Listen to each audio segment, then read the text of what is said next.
A battered pickup truck skids to a stop, snow and mud flying through the frigid Iowa air. Out steps Jonas Fletcher, a rugged Vietnam veteran and lifelong farmer on the brink of losing his family's land to ruthless banks and corporate greed.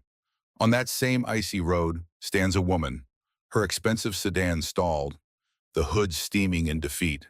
Little does Jonas know, he's just rescued Evelyn Harrington, the billionaire heiress to America's largest auto empire. This chance meeting will ignite an explosive story filled with courage, unexpected alliances, and a desperate fight to preserve the American farmer's way of life. Will Jonas reclaim his legacy, or will corporate power destroy everything he fought to protect? Stick around until the end. You won't believe the twist awaiting you. And don't forget to subscribe, hit that bell icon, and join us as we tell powerful stories that honor heroes, celebrate resilience, and bring back memories of classic American grit. Jonas Fletcher was 67, but he felt a century old as he trudged across the frozen mud of his farm in Willow Glen County. Once, this land had been his pride, a legacy nurtured through generations of Fletchers ever since his great-grandfather built the first barn on a hill overlooking the valley. Now it felt more like a debt-ridden husk of its former glory. The bitter December wind stung his cheeks as he paused to catch his breath, leaning on a fence post that had seen better days. He had served in Vietnam decades ago, fought for his country, then returned to this parcel of dirt and grass, determined to raise a family and continue the lineage. For a while at work then, Jonas married his sweetheart, Claire Wan, and poured his soul into each harvest. They had a daughter, Lily, who grew up climbing trees in the backyard and feeding the goats by hand. But tragedy struck the family like a sudden storm. Claire fell gravely ill, and within a year, Jonas lost the love of his life to cancer. Lily moved to another state soon after, trying to escape the sadness that clung to the farm like a perpetual fog. In the meantime, Jonas stayed behind, determined, perhaps stubbornly so, to keep the farm afloat despite bank notices and merciless crop failures. Over the years, his nights had grown unbearably quiet. No squeak of a rocking chair beside him, no kind laughter from the kitchen. He often found himself standing in the living room, gazing at the old photographs of Claire in her Sunday dress and Lily as a toddler perched on his knee. Each snapshot was a testament to a life that felt increasingly distant. Whenever the memory of war returned, hot nights in a far-off jungle, bullets whizzing by, Jonas would close his eyes and recall how Claire's embrace had grounded him. But now, with her gone, he braved each day alone, drifting into a routine of solitude and hard work that never seemed to pay off. His battered pickup truck was a 1982 model, still running through sheer force of Jonas's will. It rattled and growled like an old soldier with too many injuries, refusing to die. Jonas was proud of that truck. He'd spent countless hours under its hood, swapping out hoses and belts, patching it with duct tape and borrowed parts. Yet even with all his mechanical know-how, the battered irrigation system on his farm had proven a tougher adversary. Another pipe had burst last week, flooding the North Field and causing thousands of dollars in damage he couldn't afford. The bank had called again yesterday, someone named Holcomb from the acquisitions department, asking if Jonas would consider selling. He'd ended the conversation curtly and thrown his phone onto the table. The notion of letting go of his land felt like a betrayal to the generations before him, but deep down, he wondered how much more he could endure. That night, he prayed for a miracle the way only a man who has lost everything can pray. Kneeling by the worn-out recliner he used as a bed, Jonas bowed his head and whispered a plea into the stillness. He wasn't sure if God was listening, but he hoped some grace might drift across his fields like a gentle morning fog, bringing salvation where he saw only ruin. Little did he suspect that salvation might come in the form of a stranded stranger on a lonely county road, and that everything he clung to would soon be turned upside down. A frigid dawn broke over Willow Glen County the next day, with pale sunlight illuminating the winding back roads. Jonas was driving his old pickup toward the co-op market, where he hoped to find a discounted pipe replacement, when he spotted a glossy black sedan parked askew on the gravel shoulder. It wasn't just any sedan, brand new, sleek lines, tinted windows, and a distinctive silver emblem he'd only seen in car magazines. The front hood was open, and a woman stood nearby, pacing in frustration with her cell phone pressed to her ear. She wore a tailored wool coat, the color of midnight, and high-heeled boots completely impractical for the muddy roadside. Jonas slowed the truck, unsure at first whether to help. His instincts told him folks around here often pitched in when someone was in trouble, but he also had a lifetime of wariness about strangers, especially ones who appeared to hail from a different world entirely. The woman noticed him, relief flickering across her face. Jonas pulled over, the pickup's engine sputtering in protest as he stepped out. "Morning," he said gruffly, rubbing his gloved hands together. "Car trouble," she ended her call, eyes darting from the battered truck to Jonas's weathered face. "Yes," she replied, exhaling a frosty breath. "Something's wrong with the engine. I think." The battery light came on, and then everything just stopped. Her accent was neutral, her tone polite yet tense. Jonas approached the open hood, scanning for obvious issues. He'd worked on enough engines in his time to suspect the alternator or battery might be the culprit, but this was no ordinary car. The mass of plastic covers and specialized parts made his old truck's engine look like a dinosaur. He glanced at her again. "I might not be able to do much on the roadside." "Ms. Call me Evelyn," she interjected, noticing his hesitation. "Evelyn Caldwell." Jonas raised an eyebrow at the name, but let it pass. "Jonas Fletcher." He offered. "I live a few miles up that way." He gestured vaguely toward farmland. "I can tow your car back if you need, or give you a lift into town. There's a garage, though it might not stock parts for a car like yours." Evelyn bit her lip. "If you could just help me get somewhere safe, that'd be great. My phone's almost dead, and I'm not exactly dressed to hike." Jonas gave a wry chuckle. "No, ma'am, you're not." He fetched a chain and hooked it up beneath the car's front bumper, carefully avoiding damaging the sleek exterior. While he worked, Evelyn glanced around the desolate landscape, leafless trees, frosty fields, and a sky the color of lead. "Is it always this quiet?" she asked. He shrugged. "Quieter these days. Used to be more farms, more people." She nodded, sliding into her car to steer while Jonas eased his truck forward, gently pulling her vehicle along. It was a slow, bumpy process down the back road, the chain clanking against gravel. Evelyn watched Jonas through her rearview mirror with cautious curiosity, as if he were an artifact from another era. For his part, Jonas felt an odd mix of protectiveness and apprehension, a sleek city car stranded on his territory, and a woman who seemed out of place. Both might just complicate a life already on the brink of collapse. He sighed, setting his jaw. Sometimes good deeds had a price, but he couldn't turn away. This was how folks in Willow Glen were raised, no matter how worn down you felt. You never abandoned someone in trouble. By the time Jonas managed to tow Evelyn's car the last mile, the sky had brightened to a dull gray. They arrived at his property, a sprawling stretch of farmland dotted with old oaks. The main house, a modest two-story structure with peeling paint and a sagging porch, sat at the end of a gravel driveway. Several broken fence posts lined the property boundary, and beyond them were acres of fields lying dormant for winter. As Jonas unhooked the chain, Evelyn stepped out of her sedan, wincing when her heels sank into the muddy ground. "You can leave your car right there," Jonas said, "and I'll see if I can call up the nearest garage. But, fair warning, it's a small operation. Might take them a day or two to get the parts you need." Evelyn pulled her coat tighter. "Thank you. I didn't expect to get stranded like this. I was just traveling through, and the GPS directed me off the main highway." Jonas motioned for her to follow him inside the house, explaining that it was warmer there. The interior was sparsely decorated. A threadbare rug lay across the living room floor, and a dated recliner faced an old television set. On the mantel stood a few framed photos, a younger Jonas in uniform, medals pinned to his chest, a smiling woman with warm eyes, Claire, by his side, and a teenage girl in pigtails. Evelyn took in these details with subtle fascination, sensing the presence of family stories left half told. "Let me check if the landline still works," Jonas said, disappearing into the kitchen.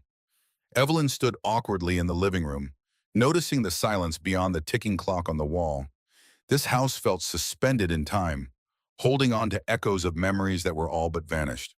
She was used to the hum of city life conference calls, the clack of heels on marble floors, the glow of skyscrapers. Here, Mom, there was only the faint whistle of wind against old windows. After a minute, Jonas returned, grimacing. Phone's out again. Storm must have knocked something loose. I've been meaning to fix it. He hesitated. Might be best if you stay here till morning. The roads aren't great, and you won't find a hotel for miles. Not sure you'd want to, anyway. Town's got only one little motel. Evelyn glanced outside, spotting the sky thickening with a fresh wave of gray clouds. A flicker of concern crossed her features. But Jonas's expression, stony yet kind, reassured her that he wasn't some threat. All right, she agreed, removing her coat, but let me pay you for the trouble. I don't want to impose. He shook his head firmly. Not necessary. If you're hungry, I can whip up something. Got some beans, maybe a bit of ham left. She offered a small, grateful smile. That would be wonderful. While Jonas busied himself in the kitchen, Evelyn walked around to study the photos more closely. She paused at the one with Jonas and Claire, picking it up.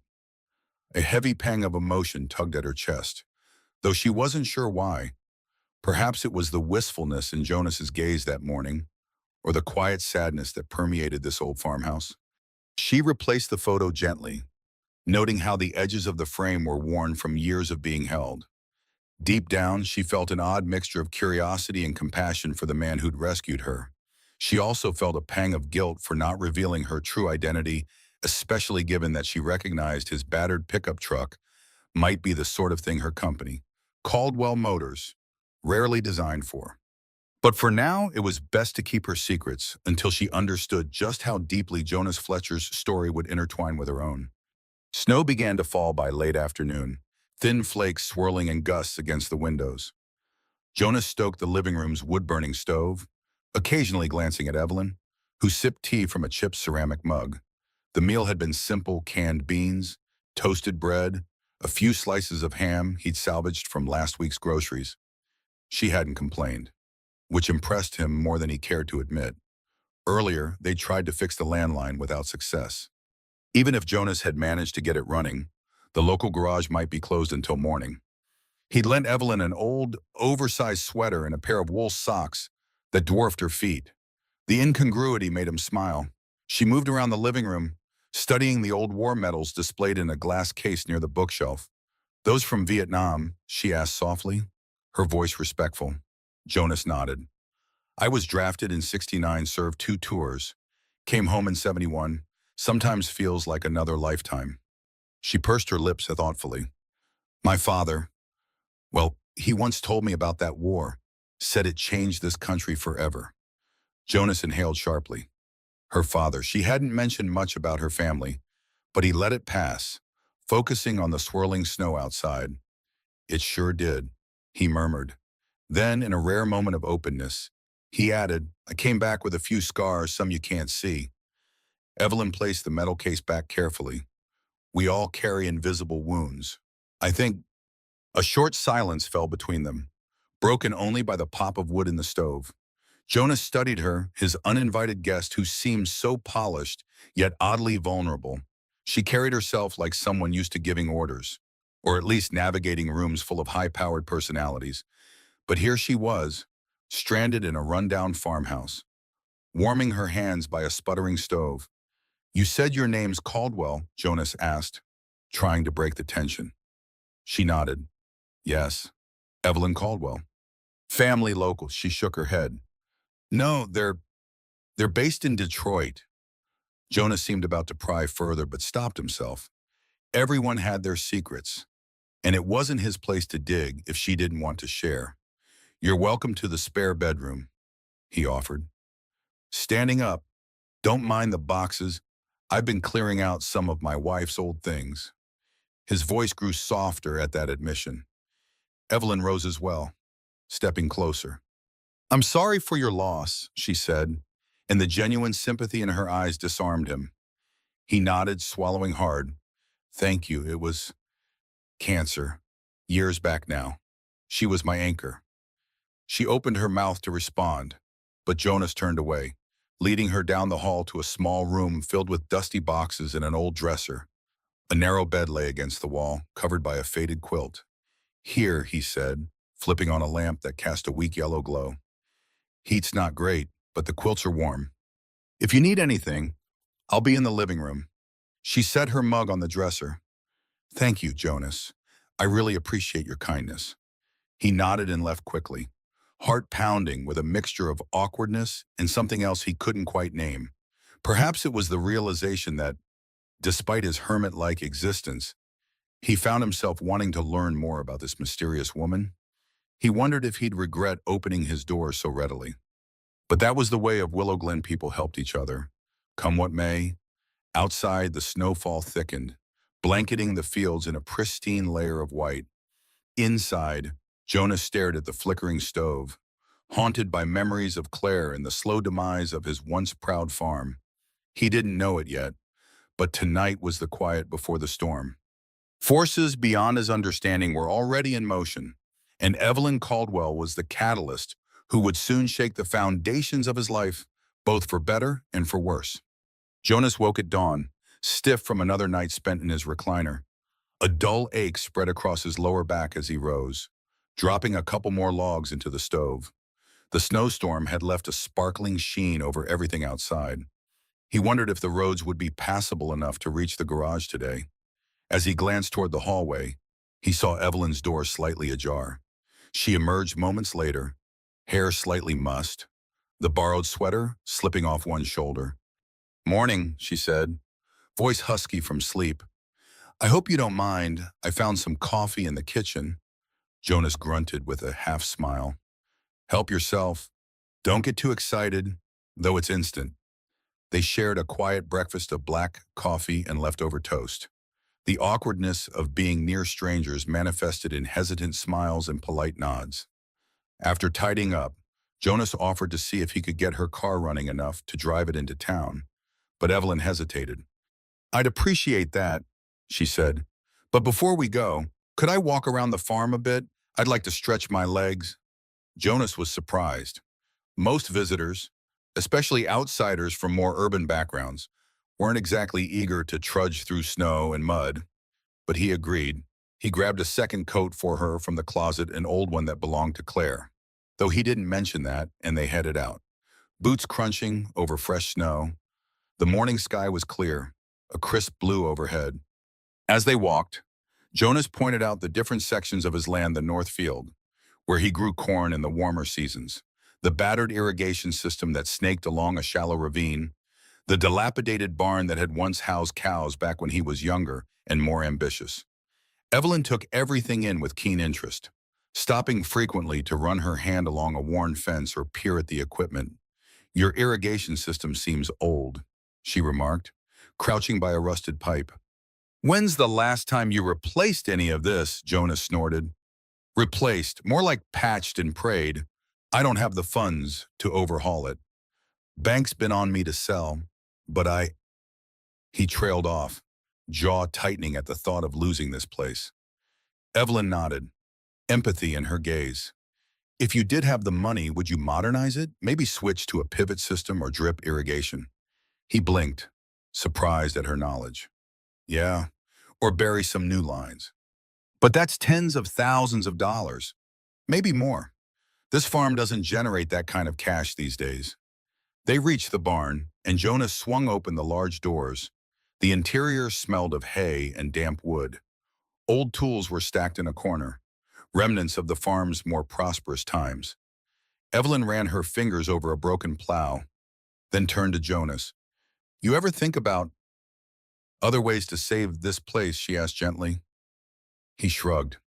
"I've tried loans, side jobs, renting out parts of the land. Nothing stuck. I'm not a young man anymore. It's hard to keep dreaming." A flicker of something passed over Evelyn's face, pity, or perhaps respect. She took a step closer. "For what it's worth," she said, voice quiet, "I admire that you've held on so long." Jonas met her gaze. For the first time, he felt like someone was actually seeing the years of toil etched into his hands, the grief in his eyes, the loyalty anchoring him to this farm. But what he didn't yet grasp was that Evelyn Caldwell had come to Willow Glen with more than just passing curiosity. Within the next few days, she would reveal exactly why she seemed to know so much about irrigation systems and industrial machinery, and the truth would rock Jonas Fletcher to his core. They spent the rest of the morning in the barn, tinkering with Jonas's old tractor and exploring tools he hadn't touched in years.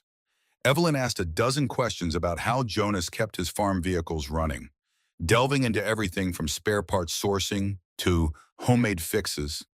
He answered patiently, occasionally impressed by the pointed nature of her inquiries. When lunchtime approached, they trudged back to the house, cheeks flushed from the cold. Jonas rummaged through his nearly empty pantry, producing a can of soup and some crackers. Evelyn didn't complain about the meager fare. In fact, she seemed more concerned about whether he was eating enough herself. Over steaming bowls, Jonas explained he had often skipped meals to save money. She looked stricken but said nothing, clearly wrestling with her own thoughts. Once they finished, Jonas suggested they try to see if her fancy car would at least turn over. In daylight, the machine looked even more out of place, sleek lines caked in mud, glinting metallic paint contrasting the humble surroundings. Jonas popped the hood, rummaged around with his multimeter, and confirmed his suspicion the alternator was shot. The battery, drained, would barely hold a charge. Evelyn stood behind him, her arms folded against the cold. "Is it fixable?" she asked quietly. "Maybe, but it'll take parts we won't find around here easily." Jonas closed the hood. "We'll have to tow it to the garage in town. See if Milt the mechanic can order what you need." She sighed, a mixture of exasperation and resignation crossing her face. "All right, let's do it." It took an hour for them to secure her sedan to Jonas's truck and navigate the icy back roads into Willow Glen's tiny downtown. The town comprised a single main street lined with a handful of shops, a barber, a diner, the co-op, and a small hardware store. Milt's garage sat at the far end, its sign peeling, the interior cluttered with half-disassembled engines and oil drum. Milt, a barrel-chested man in his 70s, greeted Jonas warmly, ignoring Evelyn's city clothes as if by long habit. "Well, if it isn't Jonas Fletcher," he said with a toothy grin. "What contraption you bringing me now?" Jonas grunted. "Wish it was my truck, but it's her car." He gestured to Evelyn. "It's fancy. Milt. So I'll bet we'll need to do a special order." Milt scratched his chin, peered under the hood. "Yep, that's a Caldwell Motors piece of machinery. Top of the line." He shook his head. "I can order an alternator. Might take a few days if the warehouse doesn't have it in state." Evelyn winced, but she nodded. "Do it, please. And, well, I guess I'll have to stick around until then." Jonas expected a protest, some annoyance at the delay. Instead, Evelyn seemed almost calm, as though she had anticipated or accepted that fate would strand her here longer than planned. When Milt ducked inside to check parts availability, Jonas caught Evelyn glancing at the Caldwell Motors logo etched into the engine block, her eyes reflecting a complicated emotion he couldn't decipher. On their way back out of town, Jonas stopped at the co-op to grab feed for the goats.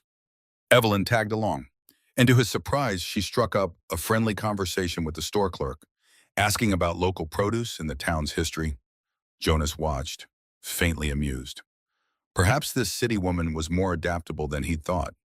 He just couldn't shake the notion that there was something she wasn't telling him, some piece of her story that explained why she was so comfortable discussing everything from engine layouts to farmland viability. Little did he know, the revelation would come sooner rather than later, and it would challenge his trust in ways he never expected.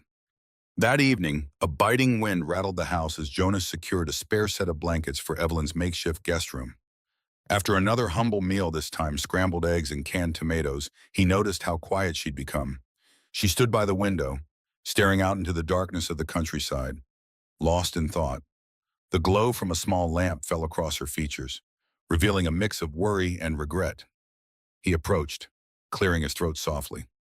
"You all right?" Evelyn turned, offering a small smile. Just thinking about everything I'm missing back home, I guess. Meetings, obligations. My family will be wondering where I am. Jonas nodded. You can use my cell phone if you need. Service is spotty, but it might work. She hesitated before accepting. After several attempts, she managed to connect to a call, stepping into the hallway to speak in hushed tone. Jonas busied himself cleaning the dishes, but he couldn't help eavesdropping on the muffled conversation. He picked up fragments. Delay. Yes, I know. We'll finalize. Not sure when. The tension in her voice was palpable. When she returned, she seemed more guarded, her eyes darting around as though she suspected Jonas might have overheard. Thanks, she said stiffly. Returning the phone. No luck with the signal. I left a voicemail, at least. An uneasy silence hung in the air. Jonas decided to break it by suggesting they retire early. Before heading to his recliner, he placed a few logs in the stove, ensuring the house would stay reasonably warm overnight. Evelyn lingered, glancing from the flickering flames to Jonas as though she wanted to say something but lacked the words. He sensed her internal turmoil but gave her space. Everyone in Willow Glen had their own burdens, and it wasn't his habit to pry. Still, he couldn't shake the feeling that Evelyn Caldwell was torn between two worlds, one she had carefully built, and another she hadn't expected to discover.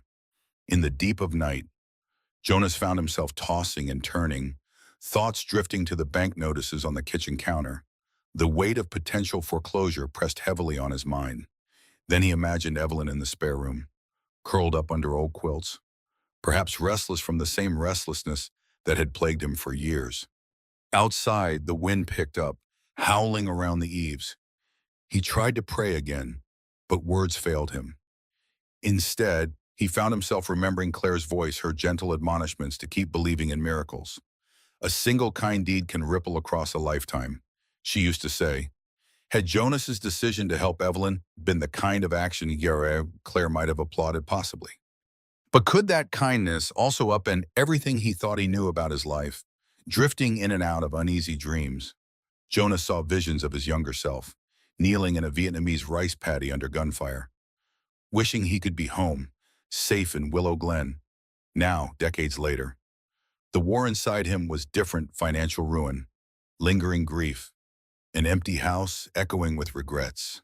But sometimes new battles brought unexpected allies.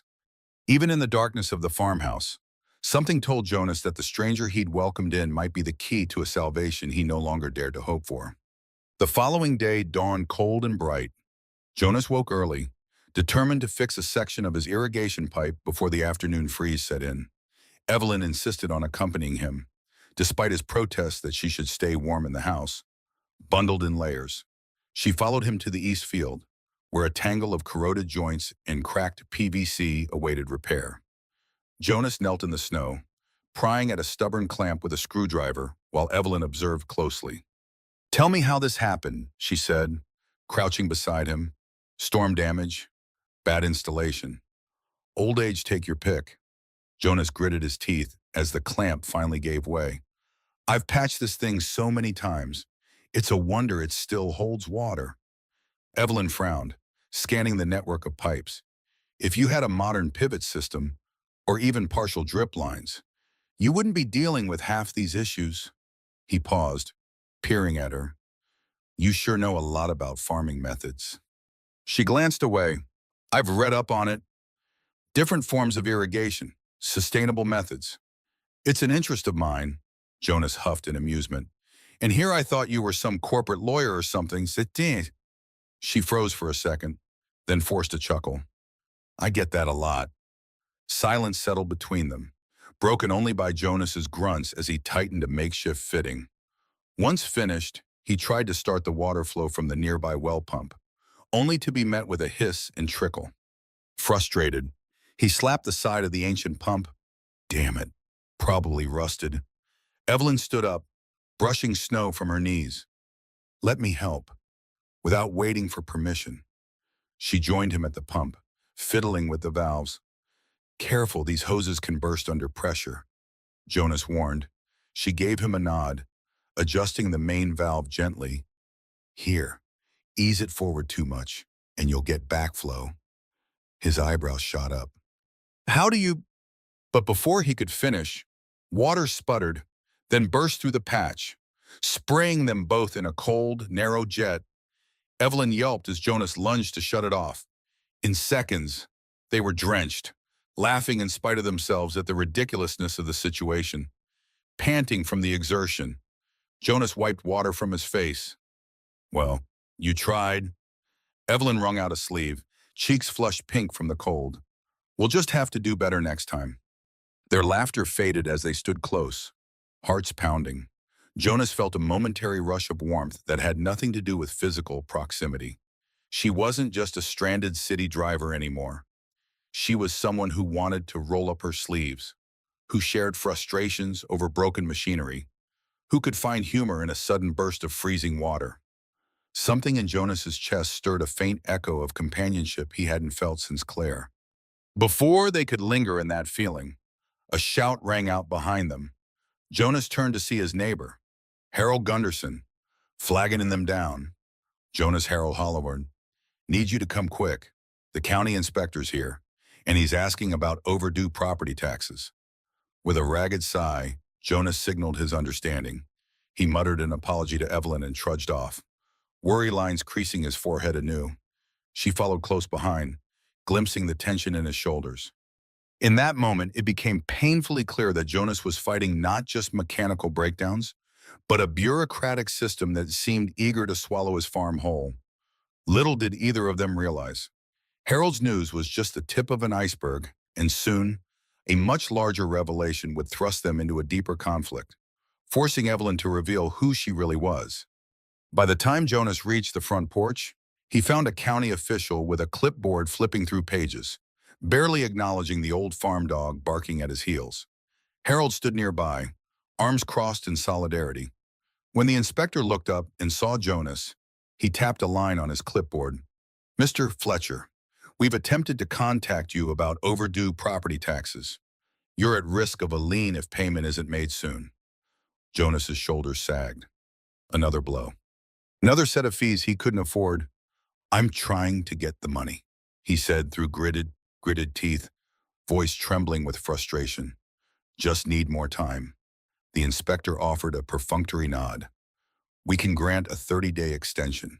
But after that, his tone indicated the obvious outcome. He handed Jonas a paper, then headed back to his county-issued sedan, leaving behind an air of doom. Harold spat into the snow as the car drove off. That's the last thing you need right now, Jonas. Yeah, Jonas mumbled. I'll figure something out.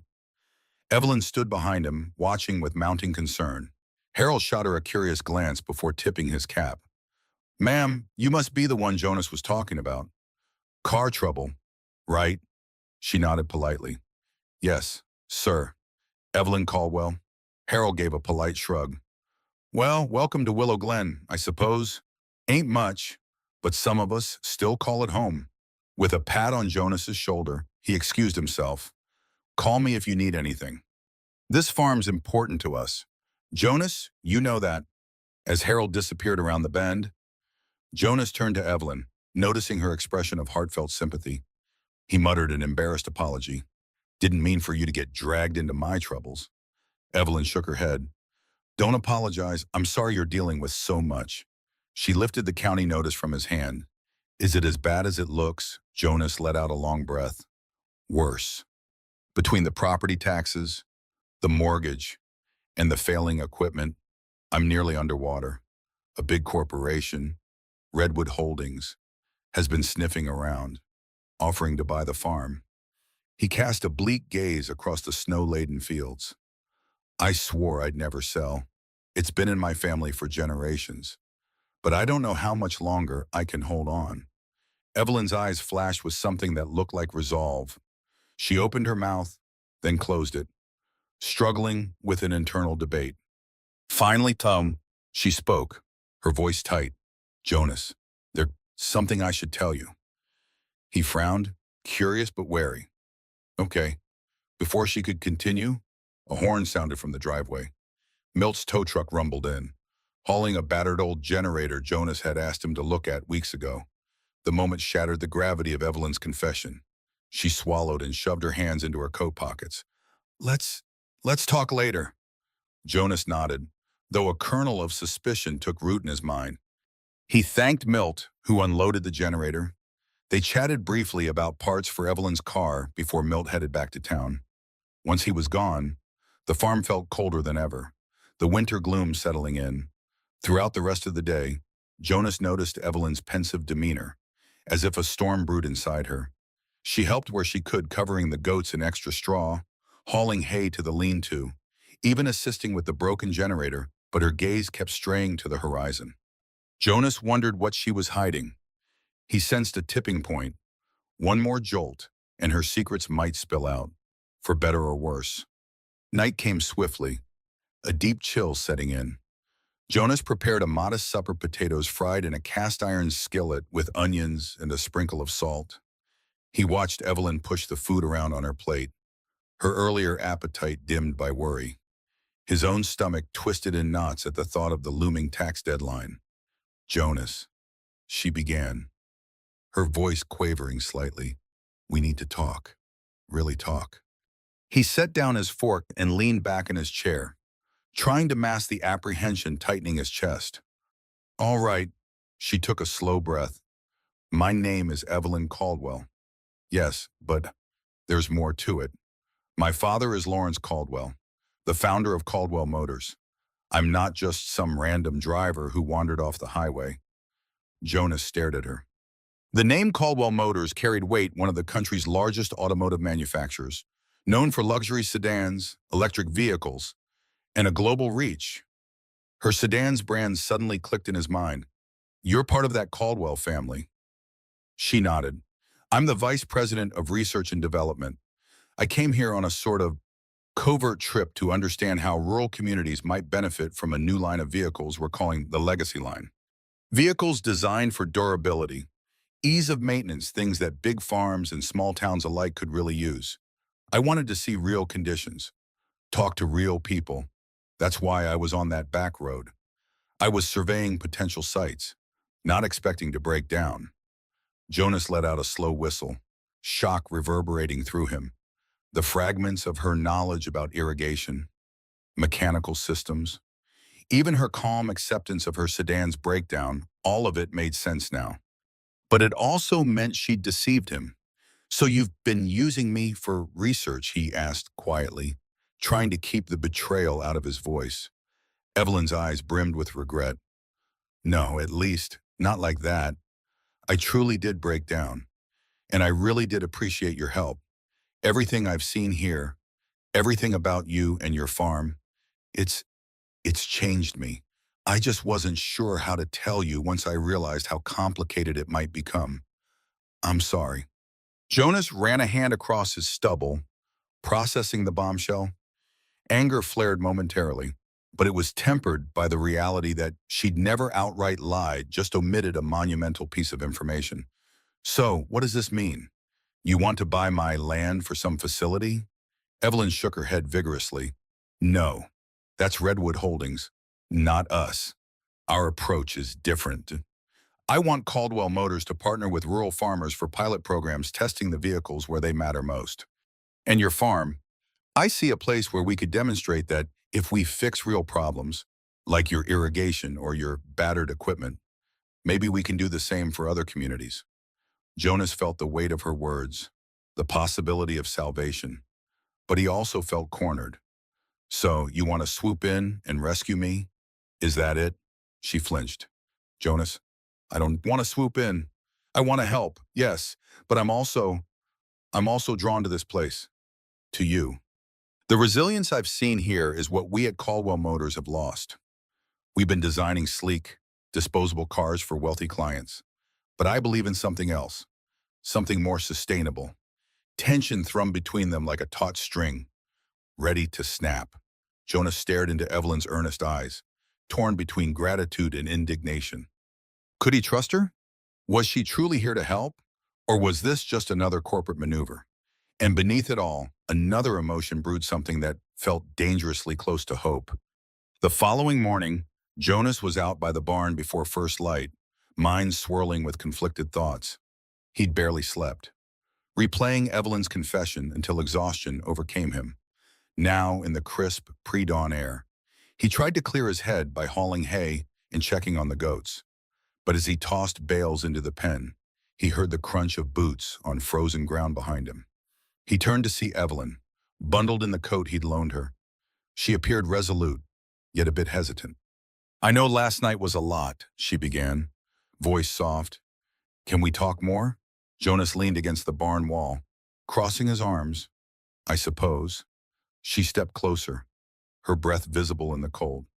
"What I didn't say is that Caldwell Motors is on the brink of a big internal shift. My father's stepping down, and the board wants to double down on luxury markets. But I've been pushing for something else, this legacy line idea.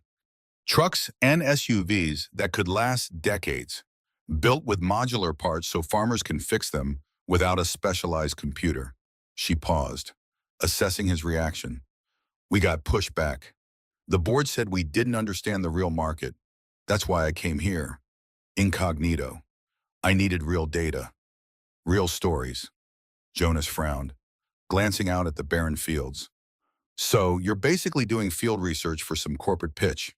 "I was," Evelyn admitted, "but it became more when I met you." "Your story. This farm, it's exactly what I've been trying to fight for at Caldwell Motors. A place where vehicles are more than status symbols. They're tools that help people survive and thrive." He studied the hay at his feet.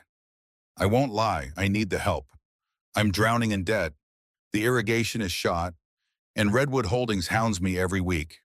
But how do I know you won't just cut me loose once you get your data?" A flash of hurt crossed her features. "You don't, but I promise you, I have no intention of abandoning Willow Glen. Jonas, if you let me, I'd like to propose a formal partnership to the board, turn your farm into a pilot test site for the legacy line. Caldwell Motors would fund an irrigation overhaul and provide new machinery prototypes in exchange for your honest feedback and real-world data."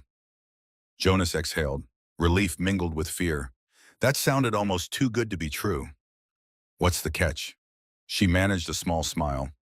"Caldwell Motors invest in your farm's infrastructure. You sign a contract agreeing to test and review each prototype. We'll come out here, run trials, gather feedback. You'd also attend some corporate meetings, speak about your experiences. It'll be a bit of media spectacle. I won't lie, but it's not a sale. This land stays yours." Silence stretched as Jonas mulled over the enormity of the proposition. It felt like a lifeline, yet a lifetime of caution, combined with the heartbreak he'd endured, held him back. "What about Redwood Holdings?" he finally asked. "They want to buy me out. If they find out Caldwell is involved, they might pressure the county to shut me down." Evelyn straightened her posture, a flicker of steel in her eyes. "Caldwell Motors has resources. If Redwood tries anything, we'll fight them legally. They won't bully you under my watch." A rooster crowed in the distance, punctuating the moment. Jonas stared at Evelyn, half convinced he was still dreaming. She was offering a path to save his farm and restore dignity to a life battered by loss.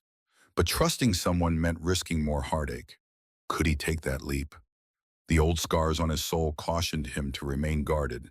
Yet the stubborn spark inside him yearned to grab this chance before it slipped away. Evelyn spent the next few hours drafting a preliminary agreement on Jonas's old laptop. She sat at the kitchen table, the warm light of mid-morning flooding through the window. Jonas hovered nearby, arms folded, occasionally making suggestions. His wariness hadn't completely faded, but a fragile optimism grew with each sentence they typed.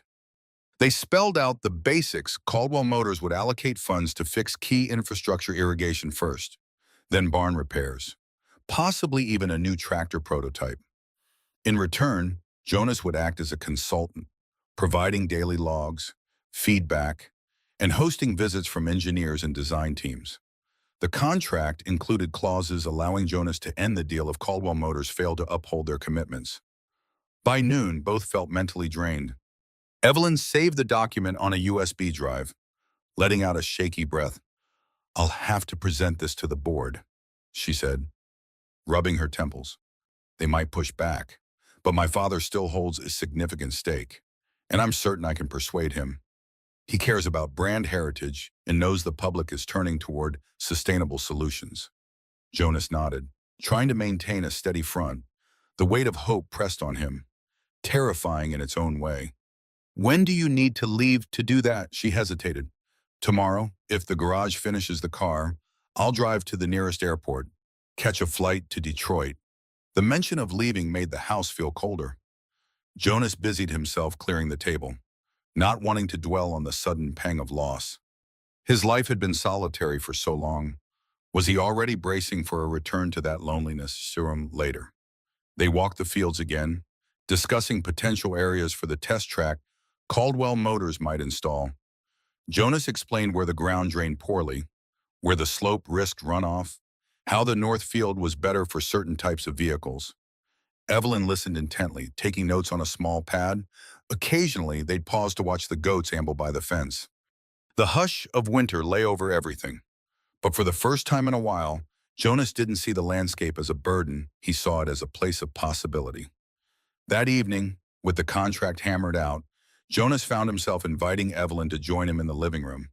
She sat in Claire's old rocking chair, legs curled beneath her, while he occupied the recliner. For a time, they shared quiet conversation about life in Willow Glen, the local church events, the soldiers Jonas knew who never returned. Evelyn confessed she'd grown up in a world of chauffeur-driven cars, elite boarding schools, and business dinners. She envied Jonas for having a home anchored in generations of tradition. Eventually, the talk dwindled, replaced by a companionable silence. Outside, snow began falling again. Jonas watched the gentle drift of flakes illuminated by the porch light, feeling a softness in the air that mirrored his own guarded heart beginning to thaw. He thought of Claire, how she might have teased him for being so slow to open up to someone new. A pang of guilt and nostalgia washed over him, but it was accompanied by gratitude for the first time in years. Jonas sensed a path forward that wasn't gloom and defeat. And as he glanced at Evelyn, who was gazing at the quiet swirl of snow with the same sense of reverence, he realized that sometimes help arrived in ways one couldn't predict. A stranger turning into an ally, a corporate VP revealing a wounded idealist's heart. Tomorrow, she'd leave to fight for this contract on his behalf, and he couldn't deny that a piece of him would go with her. True to Milt's word, the necessary parts for Evelyn's car arrived by the following afternoon. Jonas offered to drive her into town, the truck rattling over patches of ice and slush.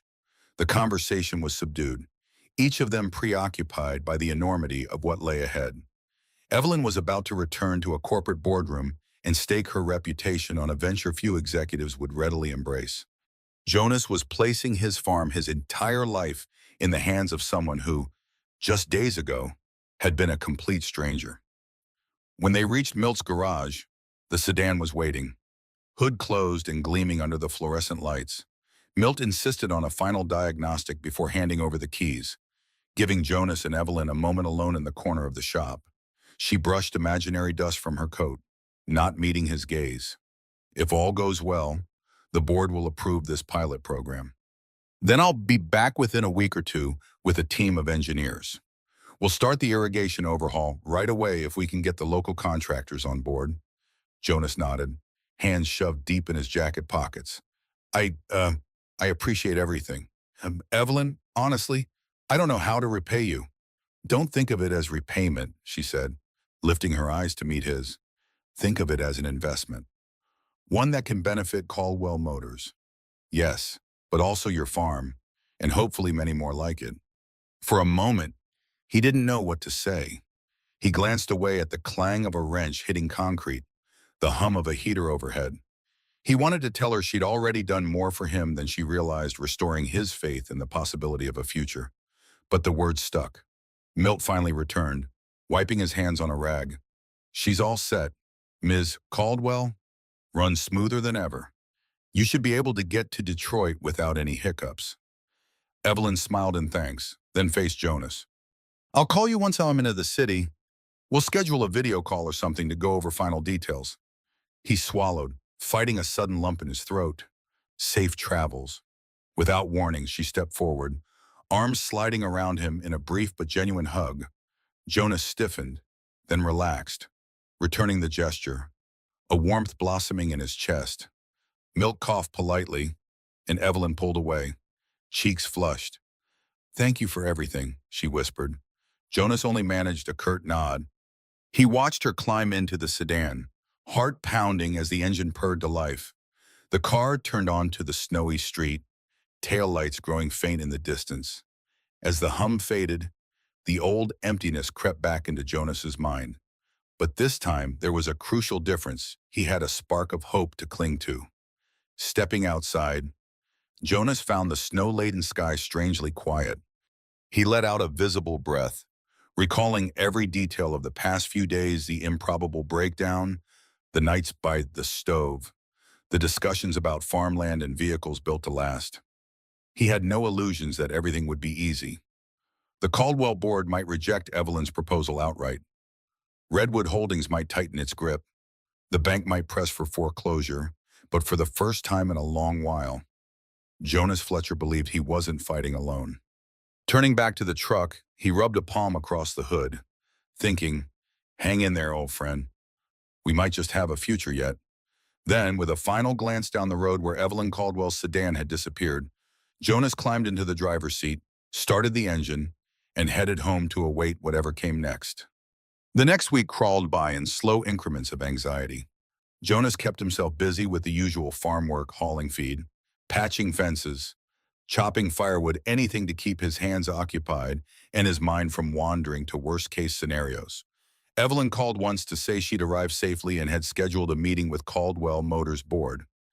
After that, radio silence. Winter had fully settled in, the fields glistened under a pale sun, and frost crystals clung to every fence post and tree limb. Jonas cursed the defunct irrigation lines, but took solace in the fact that, for once, the frozen ground was a blessing, no immediate floods or muddy disasters to handle. Late one afternoon, as he was returning from the barn, his phone buzzed in his jacket pocket. He nearly dropped the bale of hay in excitement. Evelyn's voice crackled on the other end, punctuated by background noise that sounded like city traffic. "Jonas, are you there?" He gripped the phone, heart hammering. "Yeah, I'm here. Everything okay?" She let out a laugh, half giddy, half exhausted. "We did it. The board approved the pilot program. My father backed me up, and we secured a decent budget to launch the legacy line on a small scale. Your farm is officially the first test site, assuming you're still willing." Jonas closed his eyes, relief washing over him. That's incredible news. I'm definitely willing." Evelyn laughed again, the sound of triumph in her voice. "I'll be back this weekend with some engineers to assess the irrigation situation. We're also bringing prototypes for you to evaluate. This is happening. Jonas, we're really doing it." After the call ended, Jonas leaned against the side of his barn, breathing hard. He could scarcely believe it, a second chance. A lifeline. He half expected the bubble to burst, to wake up and find himself still drowning in debt, without hope. But no, this was real. True to her word. That Saturday, 3 black Caldwell Motors SUVs rolled down Jonas's driveway. Evelyn stepped out first, leading a small team of bright-eyed engineers. Jonas greeted each person politely, though his focus kept returning to Evelyn. She'd swapped her city heels for boots, her designer coat for a sturdy jacket, yet she still carried that calm confidence he'd come to admire and, if he were honest with himself, something deeper. They spent the entire day surveying the farm. The engineers asked dozens of questions about water flow, soil composition, field layouts, and Jonas's aging machinery. They took notes and photos, measuring everything from the barn's dimensions to the exact slope of the fields. In the afternoon, they test drove 2 prototype trucks, rumbling around the muddy perimeter, checking suspension and traction. Jonas felt a strange sense of validation each time he pointed out a flaw or improvement. Evelyn, meanwhile, acted as the bridge between Jonas's practical knowledge and the engineer's technical jargon. She translated farmer speak into corporate metrics, ensuring everyone stayed on the same page. Multiple times, Jonas caught himself smiling, grateful beyond measure for her presence. He knew he still had a mortgage and taxes to tackle, but that bleak sense of impending doom was gone, replaced by the electric possibility of a future. That evening, the crew headed back to the motel in town, leaving Evelyn behind with Jonas's blessing to stay at the farmhouse. As dusk fell, the two of them stood on the porch, watching headlights vanish into the distance. "We did it," Evelyn murmured, leaning on the railing. Jonas nodded, wrapping an arm around her shoulders to ward off the chill. The hush of winter once more enveloped them, but now it felt peaceful, a promise rather than a curse. Over the subsequent months, Caldwell Motors moved swiftly. Crews arrived to dig trenches and install a brand new irrigation system.